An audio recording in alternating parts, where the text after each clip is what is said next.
Welcome to the Encore Audio Archives YouTube channel. I'm Taper Dave, and this is my channel. I've uploaded hundreds of talks here that I've recorded at meetings in West LA, and I've also recorded conventions starting in 2013. I've got a bunch of those up. And Walt and Mary Murray, the original owners of Encore Audio Archives, started the company in the 80s, and Walt recorded Joe and Charlie's and a bunch of stuff down in Vista, California. My sobriety date is June 20th of 1994. I hope you find something you like, so please like and subscribe to my channel and comment down below. If you want to hear something that I don't have or that you don't see, I'll see that I get it. Anyways, take care and have a great day if you want to.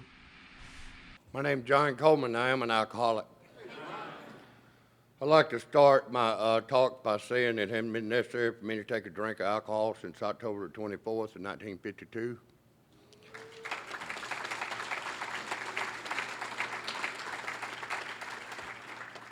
Unfortunately, I didn't find that out till December the 1st, 1996, and that is my sobriety date. That'll let y'all know how old I am. I just turned 60, and by God's grace, I'd like to throw this statement out that's mentioned in the 12 and 12 on page 92. It says, as an insurance against big shotism, we can remember that we are today sober only by the grace of God, and any success we may be having is far greater His success than ours. And according to my understanding of what's in the program by Alcoholics Anonymous, I'm supposed to let Him demonstrate through me what He can do. And I realize today that the battle belongs to Him, and I thank God for working through all you people. I thank God for Jimmy. I thank God for Doug sitting back there. Hadn't seen him in a while. I thank God for the guy that God used me to, the guy that God used to sponsor me into this program, Larry Grantham. Stand up, Larry.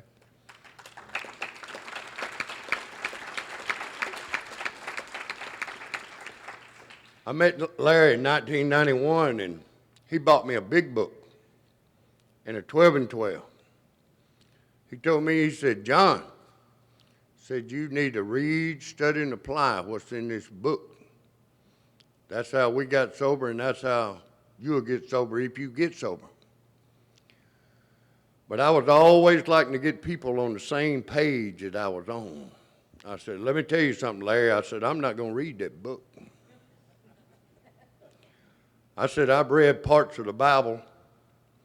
And the only book I've ever finished in my life is a little old book called Black Beauty, and I read that book in the 4th grade, and the only thing I can tell you about Black Beauty is Black Beauty was a horse, and I'm not going to read that book. Well, needless to say, I didn't make it, but I think I made it 78 days on the first go-around. But I'll tell you what Larry did for me is he carried me to the watering holes. And when I was really ready to surrender, and when I couldn't take no more, I knew exactly where to go back to. And what happened to me on that, now I will say this, for all the work, John, all y'all that's done, I was the state chairman for the state convention in 2004, and brother, I learned a whole lot about force-fed humble pie. But I do know that it takes a lot of work because critics criticize, grumblers grumble, fault finders find fault. We specialize in that. Seems like I was out there on the back, and I'm kind of like Steve was last night. I run off on a bunch of little rabbit trails, and sometimes I come back and do the Paul Harvey on them, and sometimes I don't. So y'all just go ahead and forgive me for that. But I was out there this morning, and I was listening to some of the women out there, and some of them were saying, well, I just don't understand. Well, I just don't understand. My thought was there's a lot of stuff I don't understand. You know, the book talks about growing in understanding and effectiveness. It's not an overnight matter. It continues for a lifetime. So what I realized today, there's a lot of stuff I don't understand. I also realize there's a lot of stuff you don't understand. And if I understand there's a lot of stuff I don't understand there's a lot of stuff you don't understand, you understand the same thing, we can have an understanding, we just don't understand.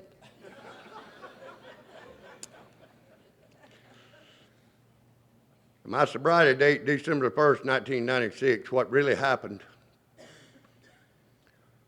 is I come to on the side of a bed, and there was a mirror about 2 feet in front of me. And I didn't know that God was involved in on this dialogue, but me and God, that man in the mirror, had a talk. I was 44 years old. I'd bounced in and out of the rooms of Alcoholics Anonymous, and I was one of these guys that transmitted that lie that AA don't work. Well, I never gave AA a chance. I got diverted. Went to my first AA meeting, and the name of the group was Last Chance, and first 2 or 3 people started talking about God, and then all of a sudden God's last name turned into damn, and I didn't understand. I understand today that Tradition 1 jealously guards the individual's right to think, talk, and act as he wishes, so who am I to be judge, jury, and executioner? But I let the expressions of some of the people that was in the room, the way they expressed themselves, played a major part in me not having much faith in Alcoholics Anonymous. It was Thanksgiving weekend. My children was at my mom and dad's house down at Oxford. Thanksgiving and Christmas was always big for the Colemans.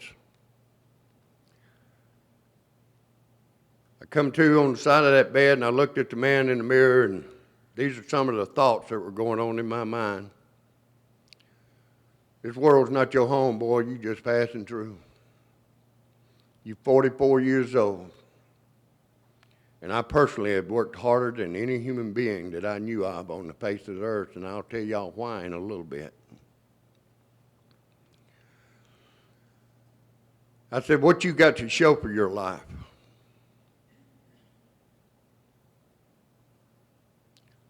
Then this thought came to me and said, one of these days you're going to have to meet your maker eyeball to eyeball.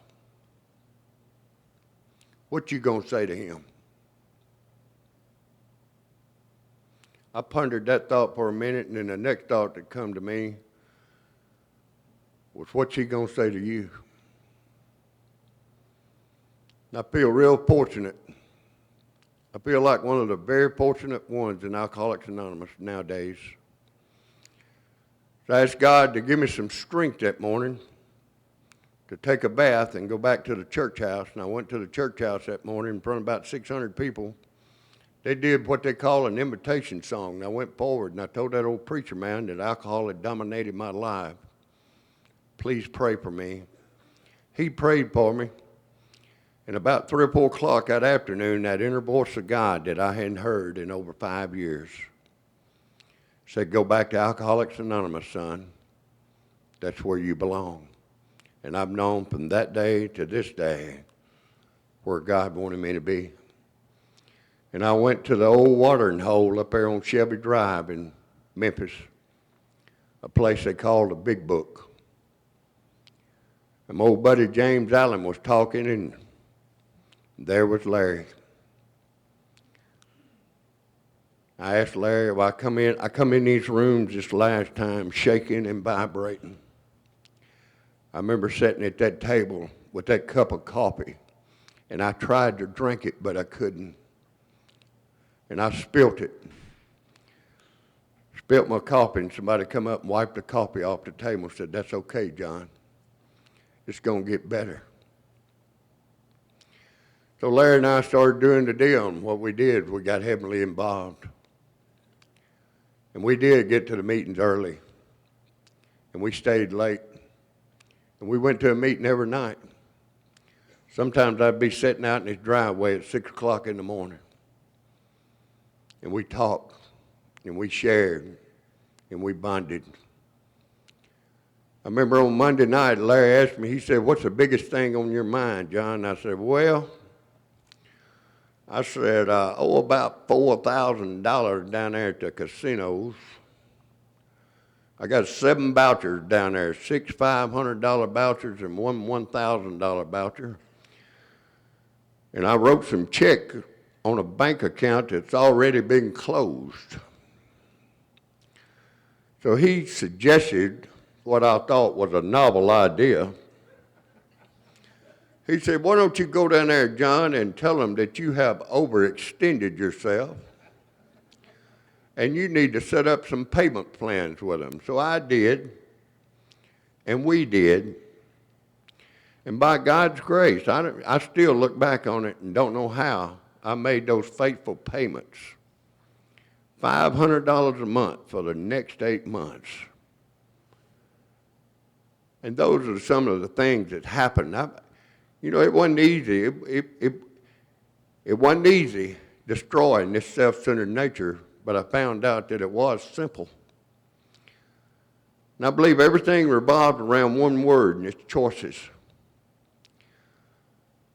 I like to tell people I grew up in north central Mississippi, a little old place called Dogtown. It's out in the outskirts of Lafayette County, county seat Oxford, home of the Ole Miss Rebels. I grew up a sharecropper's son. Hoed cotton, picked cotton, hauled hay, all the stuff, picked fences. I'm a middle son of 5 boys. We grew up in a 800 square foot mansion on a hilltop. Me and my 4 brothers, 2 older brothers, Ray and Kenny, 2 younger brothers, Tony and Sid. By the way, my brother Sid will have 9 years in this deal. My beautiful wife of almost 38 years, stand up, Sanders.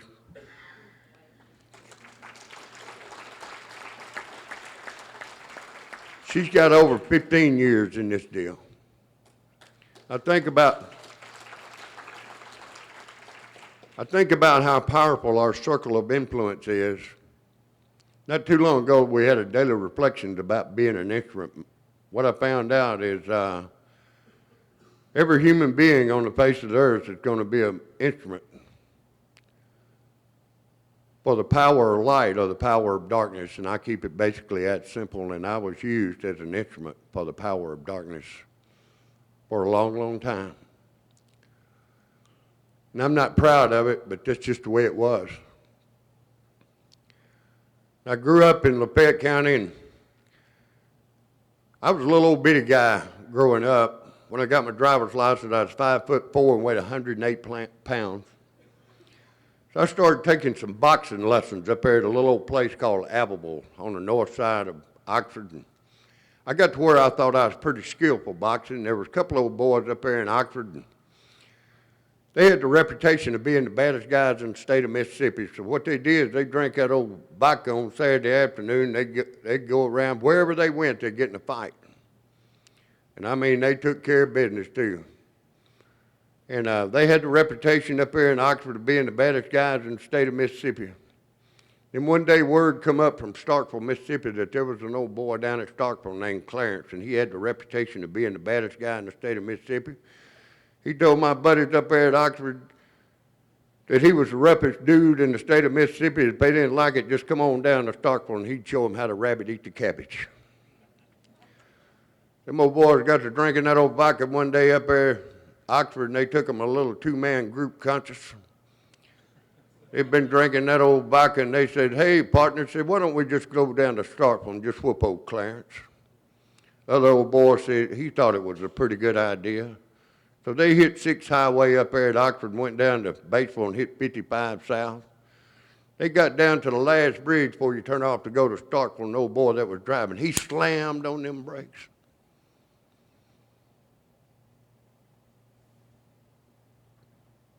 Backed up a little bit. Took him a big old drink of vodka, and the old boy that was riding with him, he just took him a big old drink of vodka too. He looked and he told him, says, hey, partner, said, we can't whoop Clarence sitting here under this bridge. He backed up a little bit more. He said, you see that sign up there that says Clarence, 13 feet 6 inches. Ain't no way I'm going down there.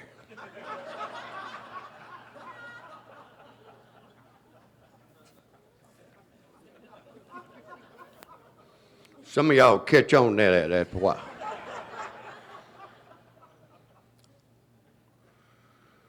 I had a lot of fun drinking. I started off drinking trying to fit in. I drank me a little beer. Next thing you know, I found something called J.W. Dant, a bottle called J.W. Dant. Man, I drank that bottle of J.W. Dant, I think it's about a half pint, but boy, it took me somewhere where I had never gone before.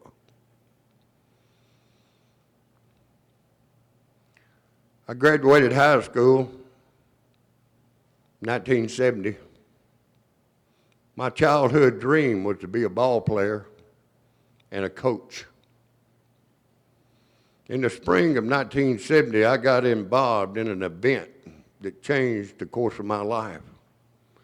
Started drinking a little beer. My buddy said, man, I know where crap game is. Said, I went to it last week. Said, how much money you got?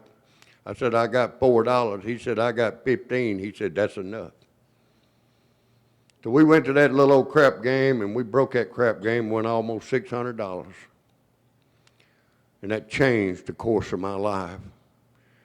And my dream and desire to play football and be a coach hit the back burner. And drinking and gambling became primary for me. I was supposed to play football at Northwest Junior College. I went over to Northwest. I was voted outstanding high school athlete by my coaches. I played end and linebacker on the football team, point guard on the basketball team, starting pitcher on the baseball team. And God had given me some raw talents, but what I did is I misused those gifts and those talents. I went to Northwest and I got me a 1-year degree in welding. I went back 2 more years and got a 2-year degree in mechanical technology. And at the ripe old age of 20 years old, I had 2 associate's degrees from Northwest and had graduated high school. My mom and daddy came over to Senatobia, and they was proud of their son. And I didn't know then that I was being used to just rip their heart out. I don't think you can say it any better than the way the big book puts it. Said our stories disclosed in a general way what we used to be like. Then it goes on over and says the alcoholic is like a tornado, roaring its way through the lives of others.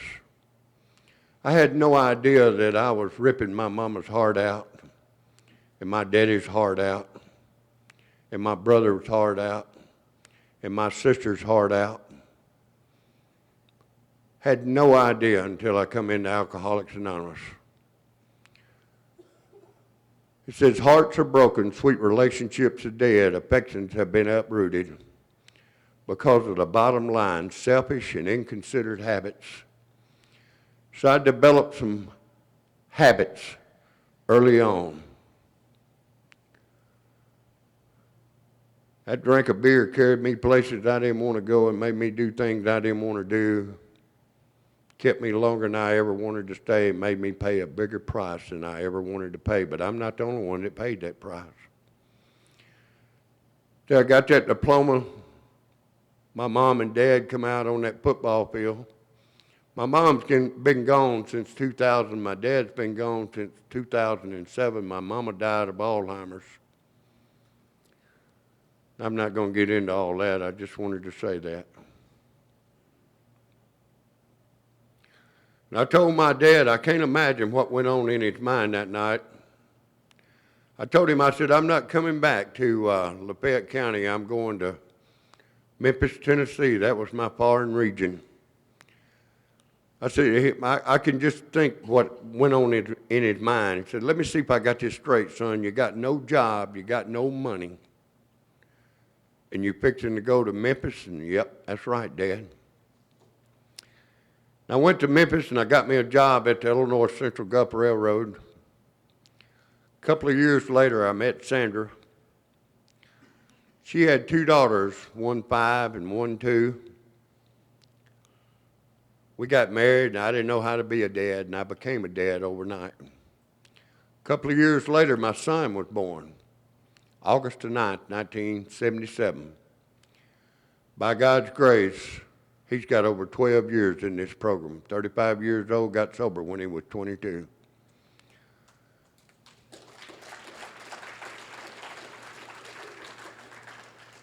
My daughter went on an interview last week.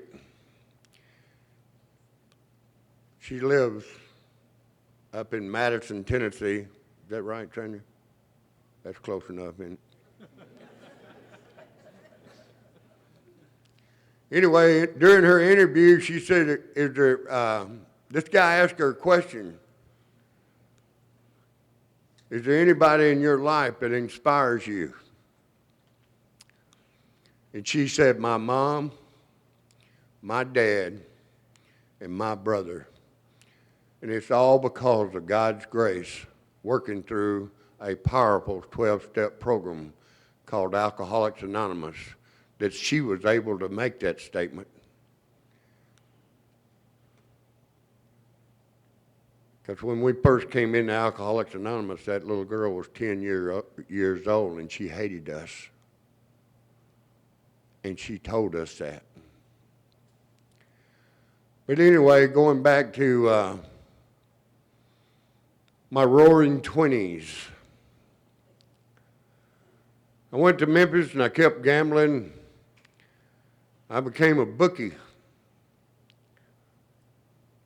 Money started coming in pretty good. Had pretty good roll of $100 bills, and I had money stashed here and money stashed here, and one of my uncles had $7,000 of mine, and I bought my wife a new Thunderbird off the showroom floor in 1979. I had a band, had it customized, I had a pickup and a truck and a car. And I have what we call a streak of bad luck. Y'all know about them streaks of bad luck, don't you? And during my streak of bad luck, I was leaving one of them joints up there in Memphis, and I was trying to make it home. I was coming down a road called Mill Branch, just south of Shelby Drive. And I dozed off and went to sleep, and there was a garbage can. I'm so grateful for that garbage can. I hit a garbage can, and it woke me up, and there was a light pole right on the other side of that garbage can. I was able to swerve and at least not hit the thing head on. A long story short, I totaled that Thunderbird. I took the insurance money and squandered it. I gave the van away to the bookie. I sold the truck and sold the car. Two of my brothers that lived in Oxford, Mississippi, bought a $300 car that the Cats had been living in for 3 years, and that became our family car. And that Thunderbird was replaced by that old Chevrolet. And my stay-at-home wife and my kids' stay-at-home mom had to go to work, and she hired out at a temporary service up at Federal Express and drove that old Cat car to and from Federal Express for over a year. Needless to say, I was full of pain, full of shame, full of anger, full of resentments. So what I did is I just started working that much harder. Trying to make up. See, I put my ladder on that materialistic wall of success. And when that wall came tumbling down and my ladder was on that wall, I came tumbling down with that wall. And me and my wife have what we call strange relationship going on. So during those strange relationship, I decided I needed to go somewhere else and stay for a little while because it just wasn't a safe place for me to be where I was living. So I moved out for a little while, and I was 29 years old. The reason I know I was 29 years old, I got my sister-in-law to check my dental records to see when I had all these repairs done to my mouth. And it was in November of whatever year when I turned 29 years old. And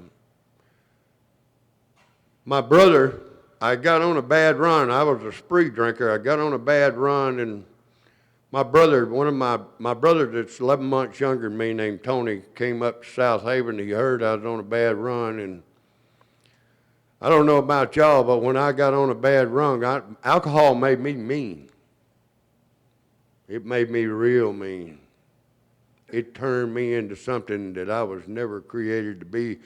The way the big book puts it is an unlovely creature.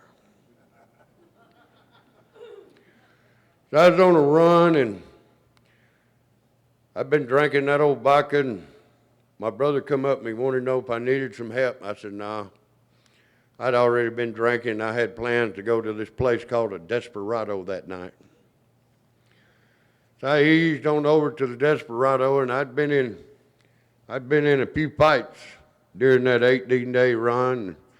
I was very successful in the ones except for this night. I went over to that Desperado, and me and this guy got in a jawing deal. And he wanted me to meet him over at this place called the September Place. September Place was an after-hours club, and it didn't get humming to about 3 o'clock in the morning, so it's about 11 o'clock at night. So I went over to the September Place, and I walked in that joint, and there were 3 guys standing up there, looked like they played for the Green Bay Packers or somebody. They had a big old head and big old neck, and had these old Bramer bull-looking things coming up on their neck. And it was one of them that I had just got into a confrontation with. And when I walked in, we had a little jawing deal going on. The old bartender said, if you got a beef, take it outside. So I was thinking when I was on my way out there, I said, man, you better hit this guy first, and you better hit him hard, and you better hit him in the right place. Whew, man, I mean, he was rough looking. So I got out there, and I got him what I thought was my best position. And he got close enough to me to where I thought I could bring him down.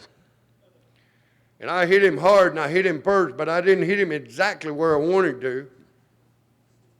And the way they told it to me was,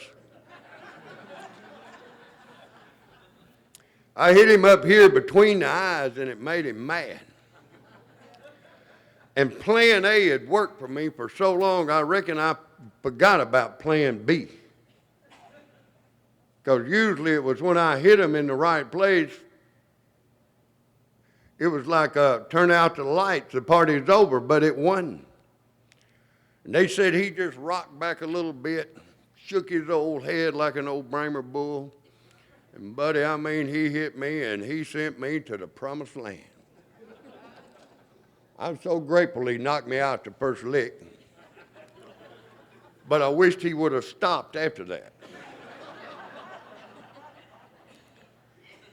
And my brother was there with me, and my brother told him, he said, you better get off my brother. Can't you see he's knocked out? And my brother was carrying some iron with him. And how many times do we place our family members in a position to get hurt? Because that guy was fixing to get off his brother. And there's no telling what would have happened to my brother. But see, we don't think about those things when we place ourselves in a position to get hurt. We can't see that we're placing other people in a position to get hurt too. He carried me home. I come to the next morning, I felt something foreign in my mouth. I rolled it around. It was a tooth. I spit it out. Man, I did like this. There was nothing but jagged edges up here. I felt in my head, and it kind of had expanded overnight. I went in the bathroom, I ran my hand through the hair of my head, and a big old wad of hair come out. And I said, what in the world happened to me last night? They said, do you not remember that fight you got into? And I said, no. They went to telling me about it, and the fog started clearing up a little bit, and I started remembering just a little bit about it. And every time I think about that story, I think about that little squiggly writing on page 24 in the big book. Said we can't even remember how bad it was, even a month or even a week ago. Whew. Anyway, I did some investigating on this old boy. I wanted to find out who he was, and I asked my brother asked me, he said, "You need me to help you, John?" And I said, "No, man." I said, "This guy done give me all the help I needed. I ain't never gonna do that no more." Y'all know we get selective amnesia. We forget about how bad it was. And start thinking about the ease and comfort that comes from number one. Anyway, I did some investigating on this old boy. I wanted to find out who he was, and I found out he was a weightlifter. Could bench press over 400 pounds. Said after he knocked me out, he grabbed me by the hair of the head and just shook me like a rag doll. I found out that he went by the initial CJ, and it stood for Clarence Jr.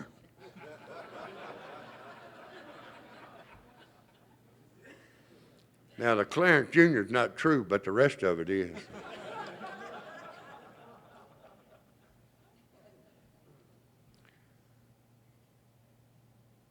33 years old, tired, hurting.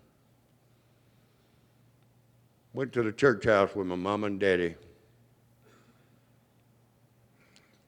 Did that invitation song. I went forward. I said, "Man, I'm tired." Asked for prayers. The old wise preacher man told me, he said, "I don't know where you're going to go to church yet, John, but I'm going to encourage you to get involved." And I did. And I made it a couple of years at the church house. But what I didn't learn at the church house is the power of that first drink. I went on a fishing trip with my buddies down in Oxford. Started drinking beer. Next thing you know, I'm in Oxford drinking whiskey. Next thing you know, I done found out about a crap game down in Bruce, Mississippi. Went down there and won about $1,700. The vicious cycle was on again. Next night, I was at the dog tracks. Done hit 9 out of 12 races. Big Q. Boy, I was rolling. Next morning, I went to the church house. They passed that old basket around, and I slid 6 $100 bills in there. I guess I thought I was going to buy my way out of it. Next week, I was in Atlantic City. Broke again. That little fishing trip took me into a 9-year journey. December the 1st, 1996. What I did is I started going to jails. Started going to Hernando Jail, December 1996. I didn't know what I was doing other than I was invited and I was doing something different than I'd ever done before. And in March of 1997, Larry had been going to the Harbor House on Wednesday morning. I started going to the treatment centers. I fell in love with the treatment centers. I fell in love with the guys that are incarcerated. Been in love with them ever since. So I went with Larry for about a year, and then they give me a slot up there on Sunday night for about 3 years.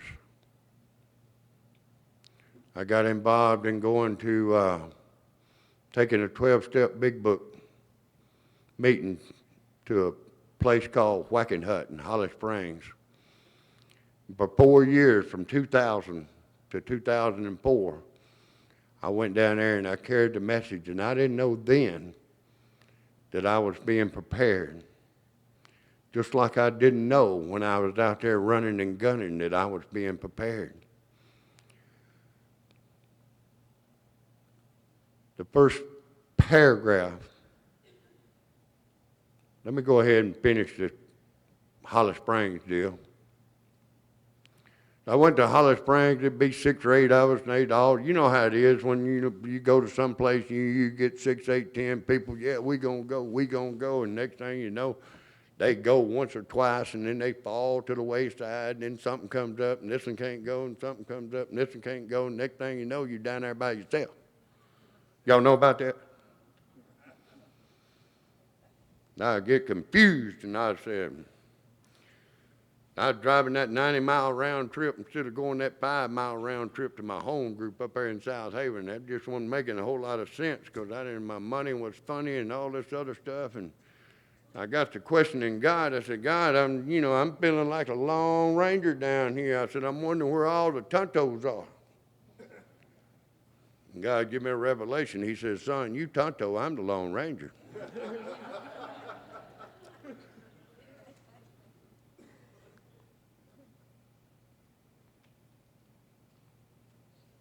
2000, February 6, 2000, a man named Ed walked into the home group. My home group is a Horn Lake group in Southaven, Mississippi. We have 19 open meetings a week, and we celebrate a bunch of sobriety up here. We just celebrated birthdays in November. We had 4 1 year, 1 3 year, a 5 year, 6 year, 13 year, and a 27 year. Only by God's grace. And we got a bunch of them up for November, and one of my sponsees, which is Larry's nephew, Steve L., celebrated 13, and I thought he was going to die before he got it. Anyway, February 6, 2000, a man named Ed walked into the home group. Ed lived in a little trailer house out from Hernando. He had a little 13-year-old son and a 10-year-old daughter.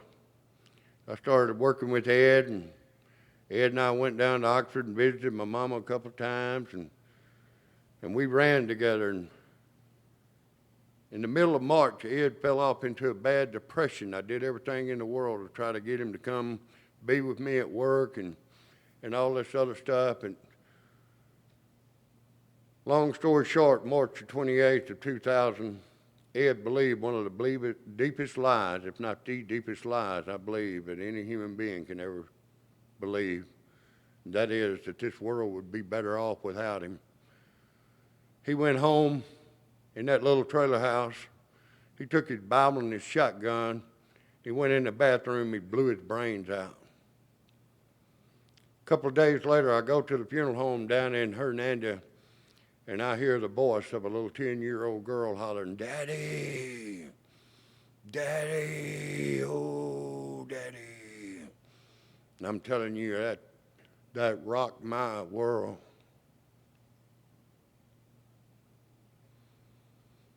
I'm all in Alcoholics Anonymous. I'm going to tell you young people something. We need y'all in here. When that big book says near you alcoholics are dying helplessly like people in a sinking ship, it means what it says, and it says what it means. Dr. Bob's Nightmare says we have been given the answer. Says we know we got the answer. One of the stories says everybody wants to feel needed and wanted and loved. We need y'all in here, and we want y'all in here, because it's just a handful of us compared to what we're up against. And the ones that's been around here for a little while, that's gone to some of these funerals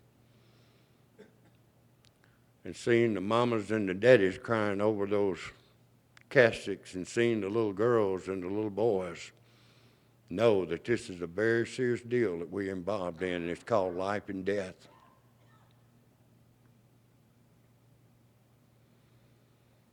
So I've been involved in Alcoholics Anonymous for a long, long time. I plan to stay here. In 2004, I met a man named Tom I. He was one of our speakers at the state convention. He came over to our house and sat and chatted with us in our living room. In February of this year, I saw Tom again at the Woodstock convention up in Olive Branch. Old Tom's got about 56 years now. I picked up something from Tom, just like I pick up something everywhere I go. Tom said he ran across an old timer not too long ago, or this is what I heard him say. See, you got to be real careful what somebody says and what you heard them say, okay? This is what I heard Brother Tom say. He asked the old timer, he said, I hadn't seen you in these meetings for a long time. And the old timer said, well, I'm in the Word. And Brother Tom told him, said, I'm in the Word too. He said, in the Word that I read, it says, if you love me, you'll feed my sheep. So the reason I like sitting out there with the newcomers is I knew that the newcomers are hurting and they're starving for the right spiritual food. And so what I do now is I go to the sheep pen so I can be fed as well as feed. The 12 and 12 said true leadership depends upon able example and not upon vain displays of power and glory. And it goes on to say true ambition is not what we thought it was. True ambition is the deep desire to live usefully and walk humbly under the grace of God. And that's what I'm about today. And then a little bit further down it says we have found a way up and out. And we wish to share our knowledge of that way with all who can use it. My thought is, who can't use it? My little girl, about a month ago, I tell you how much faith I got in this program. About a month ago, me and her and her mom was talking about a very intimate situation that she was in, and she said, I'm just wanting God's directions, Dad. I just want to know what God's will is in this situation. I told her, I said, Kayla, you get your big book out, and you go to pages 86, 87, and 88, and you start doing what's on those 3 pages, and God will give you your right answers because it tells you what to do exactly when you get up in the morning. It tells you what to do as you go through the day. You stop, pause, and pray, and it tells you that you need to review your day at night. And I try to encourage new people to do that. And they say, well, that's step 11. I said, well, let's just don't call it step 11. Let's call it breaking old habits and developing new habits. Let's call it self-examination, meditation, and prayer. Let's just call it a journey into the truth. I don't know where Steve is. He must have went to watch that Vanderbilt game. I know Mississippi State is fixing to play here in a little bit.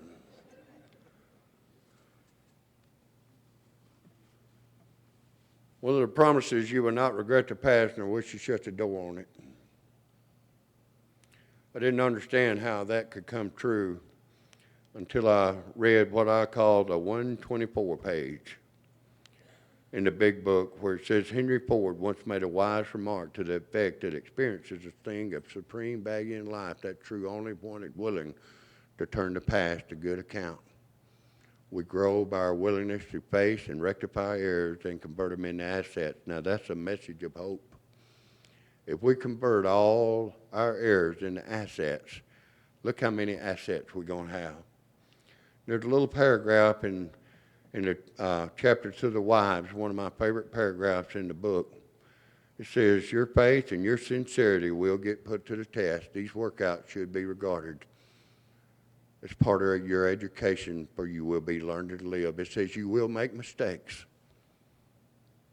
But if you're in earnest, those mistakes will not drag you down. Instead, you will capitalize on the mistakes, knowing that a better way of life will emerge when the mistakes are overcome. So I heard a man make this statement one time. Smart man learns from his own mistakes, but a wise man learns from everybody's mistakes. I still make mistakes, but I try to review my day every day, learn from my mistakes, your mistakes. God, I heard this, one of the most powerful statements I've ever heard in my life. I heard it in 2001, right after the 9/11 bombing. I heard this man say, if you ever want to overcome these enemies of ours, you better learn how they operate. Now I want y'all to check this out on page 145 in the big book. It says the top 5 greatest enemies of us alcoholics: resentments, jealousy, envy, frustration, and fear. Alcohol didn't make the top 5. I was amazed to see that resentment was the number one offender, and it was the big destroyer. And then on page 164 is one of my favorite deals in the book. It's like a personal letter from God to me and from God to the fellowship. That's my view. And everybody's got viewpoints. You know, you got your viewpoints, I got mine, but I'm searching for God's. Where it says our book is meant to be suggestive only, we realize we know only a little.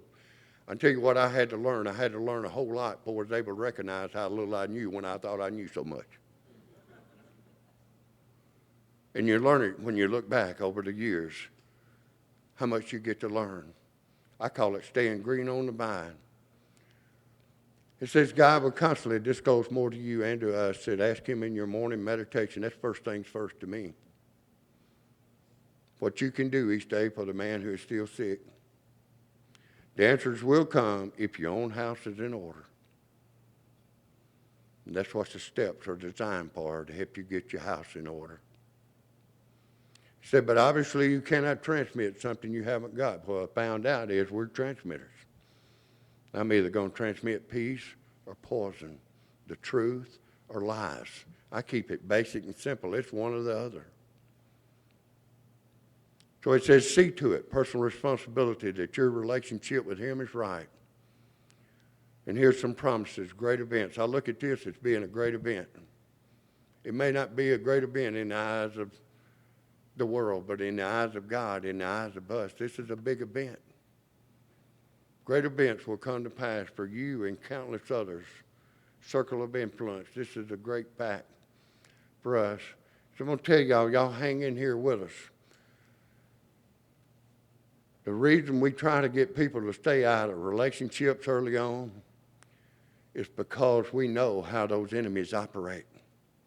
You get in a relationship and you'll see that resentment, the jealousy, the envy, frustration, and fear, and you want them hideous four horsemen to come in on you like never before, you keep getting in these relationships.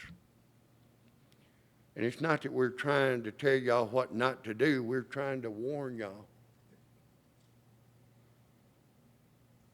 I know I sponsored a guy that got on fire in 2000. He hooked up with this woman that was on fire in 2000. They hooked up, and here come those enemies.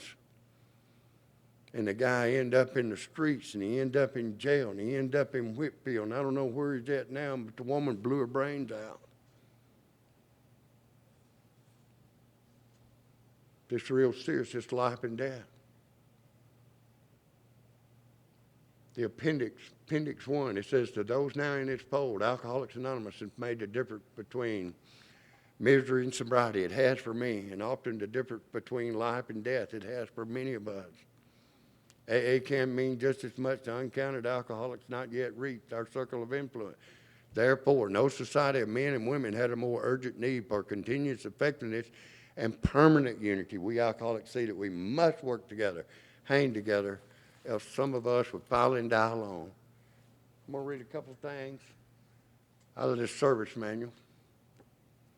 And then I'm going to close with a dream. Our 12 steps. See, Ebby carried a message to Bill Wilson 2 months. Carried him a message of truth. He told him, said, when these things were done, you will enter upon a new relationship with your Creator, and you'll have the elements of a way of living which answers all your problems. Our 12 step carrying the message is the basic service that the AA Fellowship gives. This is our principal aim and the main reason for our existence. Therefore, AA is more than a set of principles. It is a society of alcoholics in action. We must carry the message, and it's fixing to tell us what that message is. Else we ourselves can wither, and those who haven't been given the truth may die. So what I am today is I'm a messenger for the truth, because the truth is a spiritual liberator, and the truth will set you free. I woke up this morning thinking, first thought on my mind was, I'm free. I'm free from shame. I'm free from regret. I'm free to learn. I'm free to work. I'm free to grow. Because of what the 12-step program, this 12-step program is so powerful. I think it's the greatest anger management program on the face of the earth. Of course, it's the only one I'm in contact with, so. At the end of this service manual, freedom unto God to grow in His likeness and image will ever be the quest of the Alcoholics Anonymous. To a man, we believe that our freedom to serve is truly the freedom by which we live, the freedom in which we have our being. I'm no longer isolated and alone in a self-constructed prison. I've been set free by God's grace. Rooms like this, people like y'all, and a simple 12-step program called Alcoholics Anonymous. I'm going to say this, and I'm going to do my dream. I've never seen God, but I know how I feel. It's people like y'all who make Him so real. I wished I could see Him much more than I do, and I'm sure that I would if there were more people like you. I dreamed one night I passed away and left this world behind. I started down that lonesome trail some friends of mine to find. I came to a signboard on the trail, the direction it did tell. Turn right to go to heaven, turn left to go to hell. I hadn't been too good on earth, just a hopeless boozing wreck, and knew there at the crossroad the path I'd have to take. So I started down that lonesome trail that leads to Satan's place, and I shook within, not knowing just what I'd have to face. Old Satan met me at the gate and said, "What's your name, my friend?" I said, "I'm just old sober John that's come to a sad end." He glanced through some yellow files and said, "You've made a mistake up here. You're an alcoholic. We don't want you here." I said, "I'm looking for my friends," and a smile stole over his face. "If your friends are alcoholic, they're in the other place." So I went back the way I came, to the crossroad I did see, turned right to go to heaven, as happy as can be. St. Peter smiled and said, "Come in, for you have a birth. You're an alcoholic. You've been through hell on earth." He put his arm around me and started carrying me down that golden street. We come to a big old room over here on the right. I looked at old St. Peter and he looked at me. He said, "Shh." He said, "That's the Southern Baptists. They think they're the only ones up here."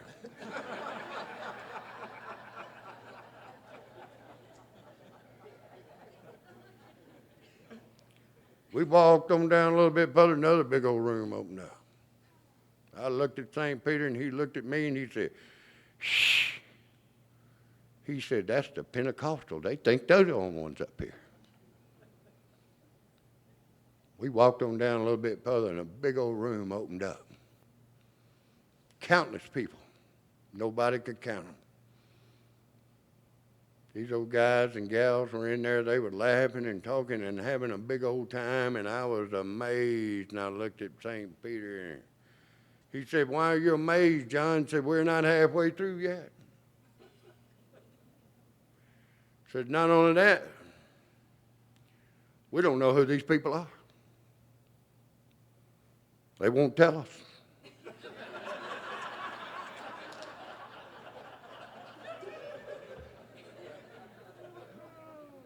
And they claim to be up here just one day at a time.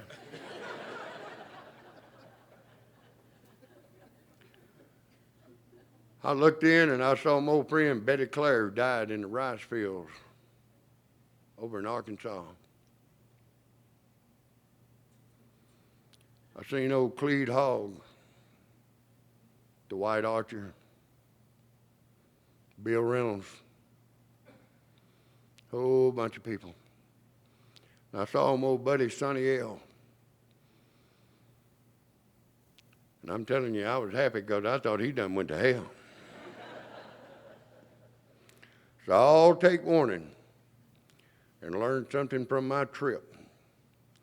We've all got a place in heaven if we try hard not to slip. So if someone tempts you with a drink or drug when you're not feeling well, just tell them you're going to heaven and they can go there too. Thank you.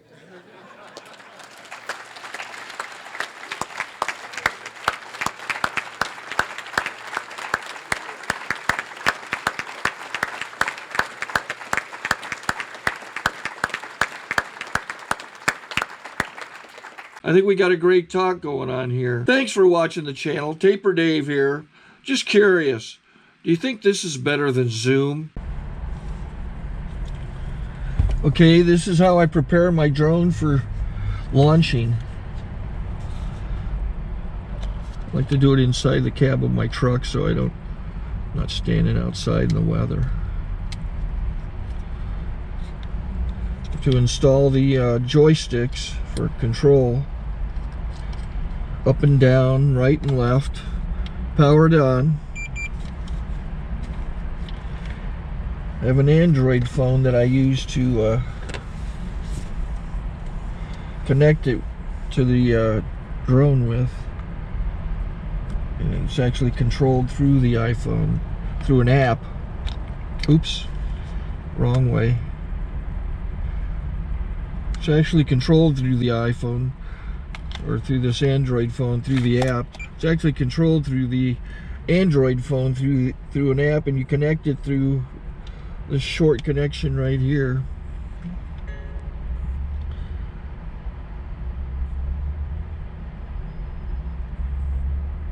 Remote control connected. Remote control's connected. So I pull out the drone. I have to extend the legs. Long legs extended first, then the short legs. Remove the gimbal protector.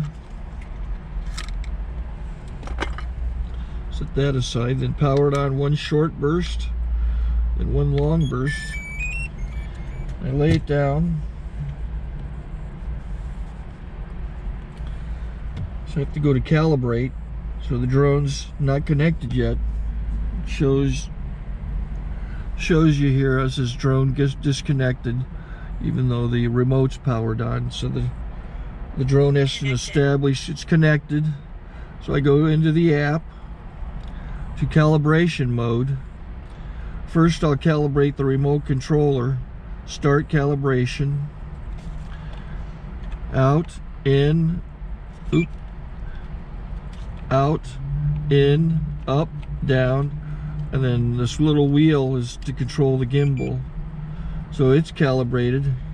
Go to gimbal calibration, start calibration, and then it calibrates the gimbal. I don't know if that shows up. The gimbal's moving all over the place. Changes, you can see it on the video. And I'm calibrated to take off. It's acquired 7 satellites at the moment. There are 26 satellites up in the sky, which it has to acquire before you can take off. So it's connected. It's got enough satellites. This is white. I can go to press this little arrow button, swipe right to take off, and it would start the motors if I slid this to the right. But I'll wait till I get outside. Don't want to do it inside.